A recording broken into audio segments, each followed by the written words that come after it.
Thanks to all of our Patreon supporters for helping us keep the doors open. You can find out how you can become a supporter by visiting patreon.com/thecyberwire. There are possible Charming Kitten sightings. Phishing in Tibet shows just how successful cheap skid labor can be. Cisco patches a serious flaw in its VPN products. The fitness app Strava says it will work to close privacy holes. Experts say you're just a tap away from giving yourself away, and it's not just Strava, not by a long shot. South Korea considers how cryptocurrency might be regulated. The US SEC shuts down an allegedly fraudulent ICO. And what do you call an ICO that steals the price of a cheap seat?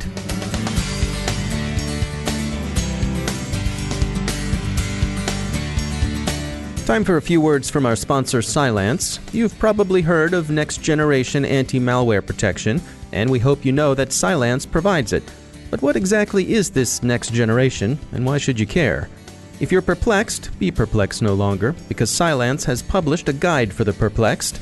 They call it Next Generation Anti-Malware Testing for Dummies, but it's the same principle, clear, useful, and adapted to the curious understanding. It covers the limitations of legacy anti-malware techniques and the advantages of artificial intelligence, and why you should test for yourself, how to do the testing, and what to do with whatever you find. That's right up my alley, and it should be right up yours too. So check it out at Cylance.com. Take a look at Next Generation Anti-Malware Testing for Dummies. Again, that's Cylance, and we thank them for sponsoring our show.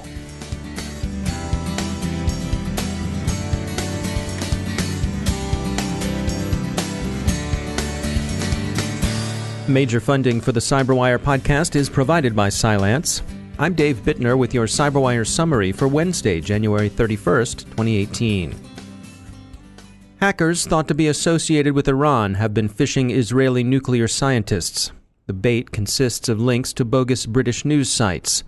The links were to the fictitious British News Agency, a false flag that hitherto been flown in phishing expeditions against Iranian dissidents, human rights activists, academics with a scholarly interest in Iran, media personalities, and the like.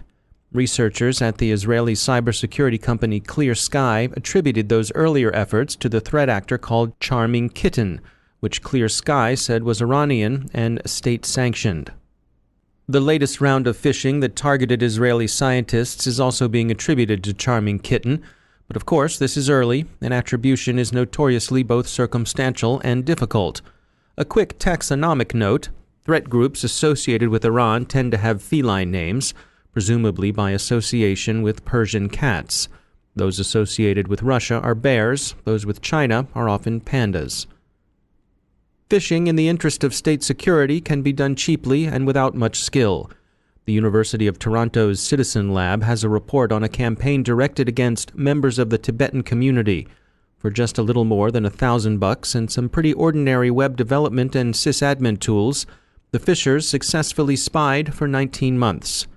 Citizen Lab, with commendable modesty and reticence, doesn't offer any attribution, but it's been easy for observers to connect the dots and speculate on the basis of the campaign's target list.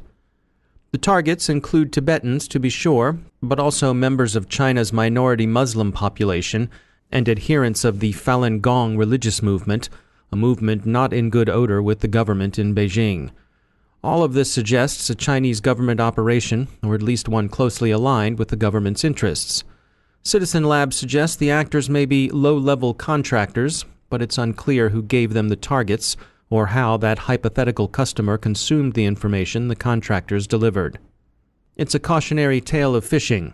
The attackers spent just over $1,000 on infrastructure and another $190 to rent some servers. But with this, they were able to compromise enough email accounts to successfully phish for more than a year and a half. Cisco has patched serious vulnerabilities in its VPN offerings, specifically in 10 products that run Cisco ASA. Users are advised to apply the patches as soon as possible to avoid the possibility of remote code execution. The flaw is a dangerous one. It received the most severe CVSS score possible. That's the Common Vulnerability Score System rating, 10 out of a possible 10. Successful exploitation could result not only in remote code execution, but in denial of service as well. It seems like it might take a while for things to calm down with regard to the Meltdown and Spectre vulnerabilities, with patches being released and pulled for desktop operating systems. There's less talk on the mobile side, so we checked in with JT Keating from Zimperium, a company that specializes in protecting mobile devices, for his take on where things stand. On the iOS side of things, Apple has released patches specifically for Meltdown.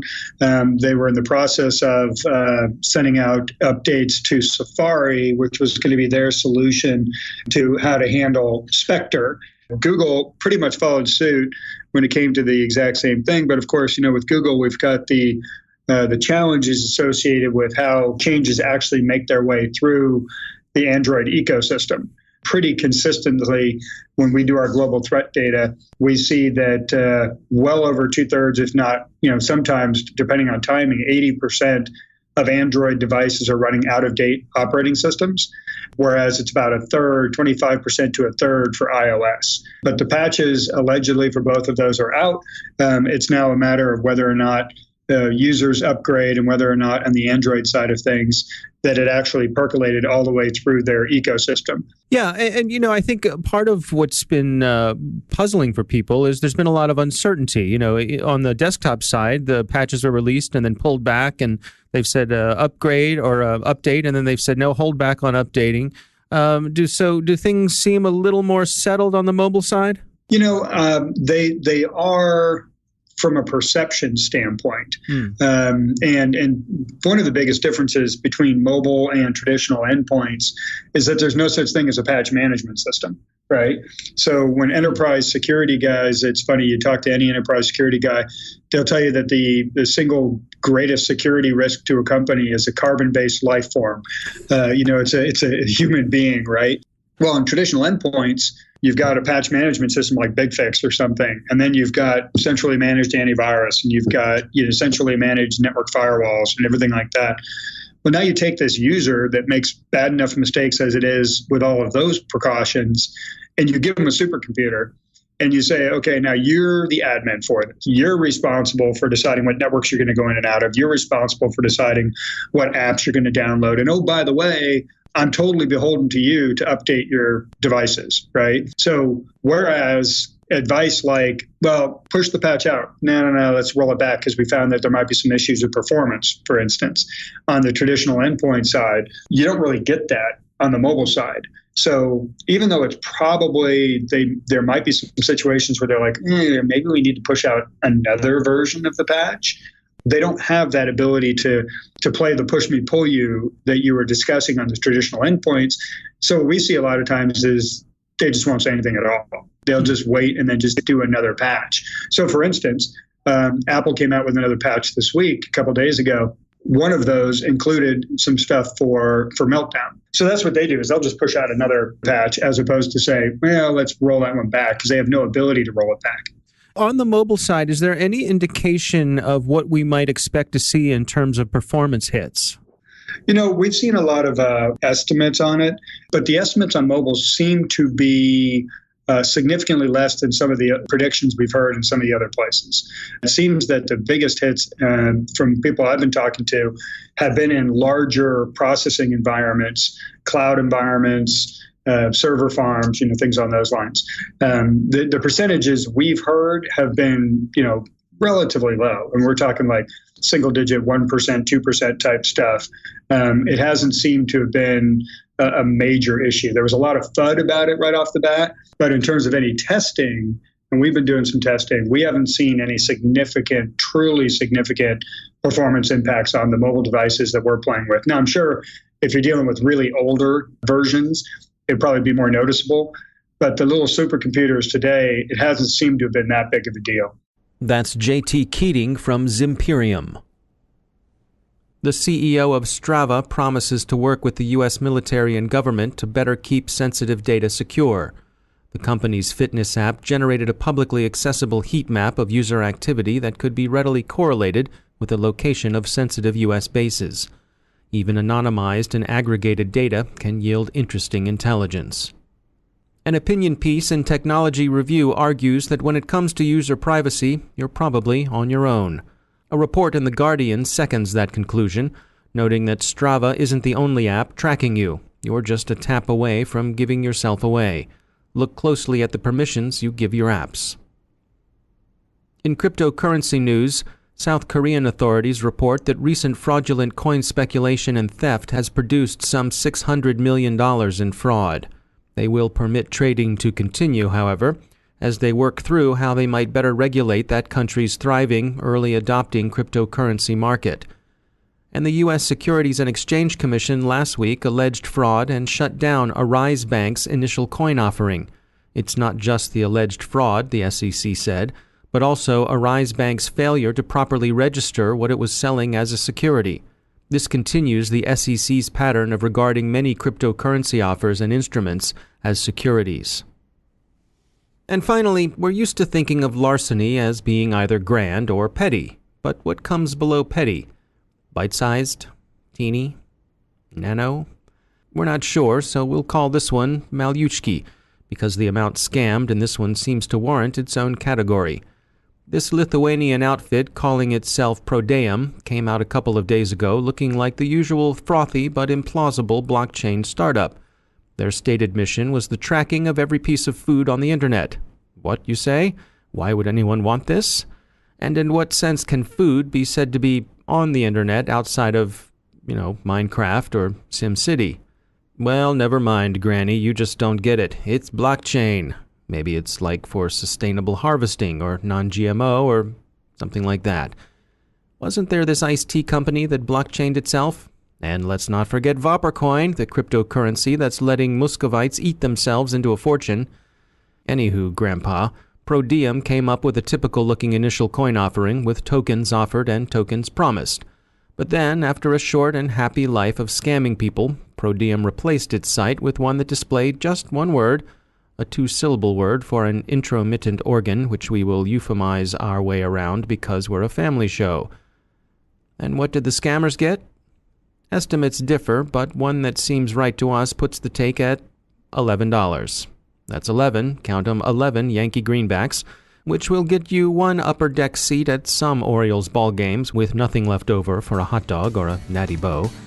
Wired says this shows that ICO scams are now just straight-up trolling. What do we say? Just this. Seriously, people.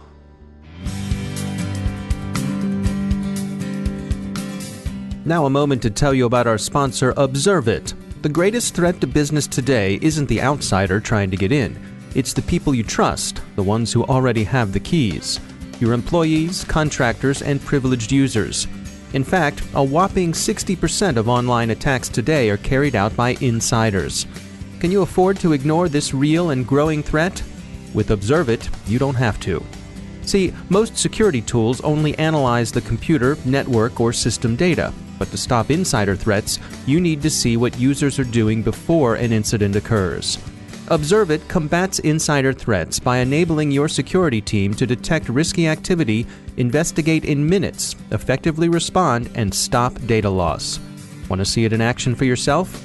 You can test drive Observit, no installation required, at observit.com/cyberwire. That's observit.com/cyberwire. And we thank Observit for sponsoring our show.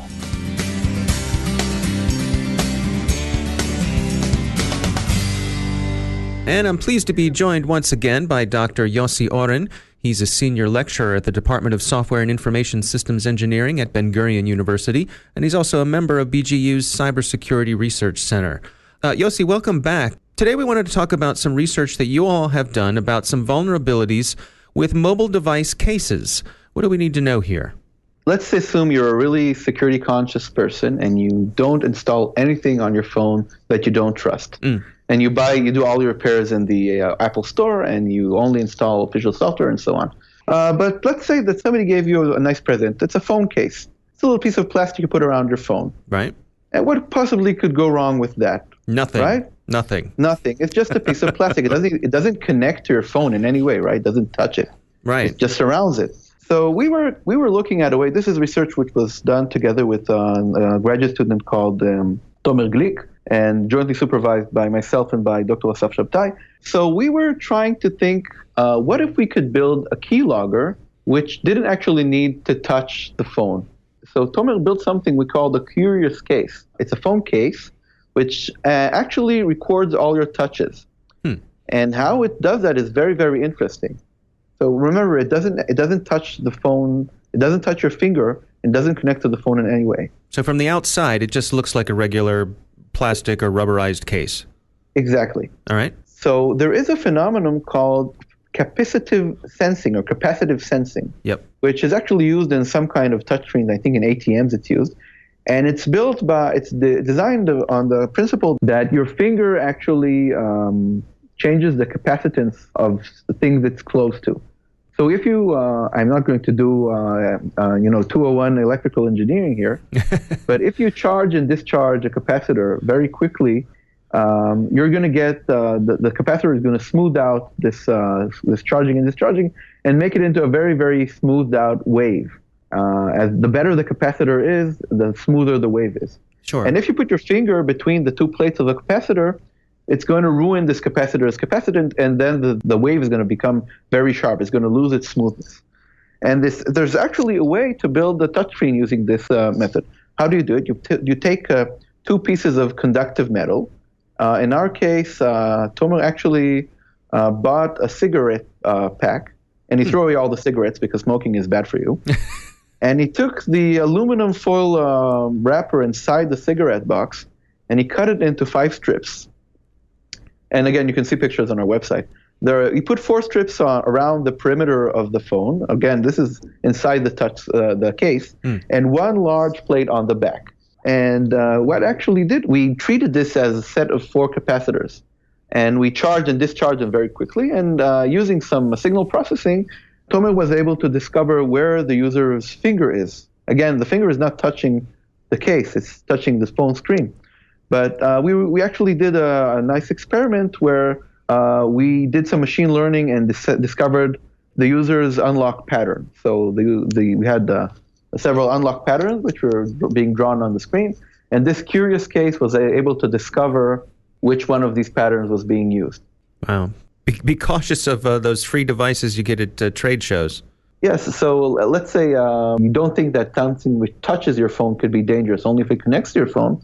But obviously, yes, there's no such thing as a free lunch. So if you're working for the NSA and somebody gives you like a phone case which says, I love the NSA, so maybe they don't really love the NSA.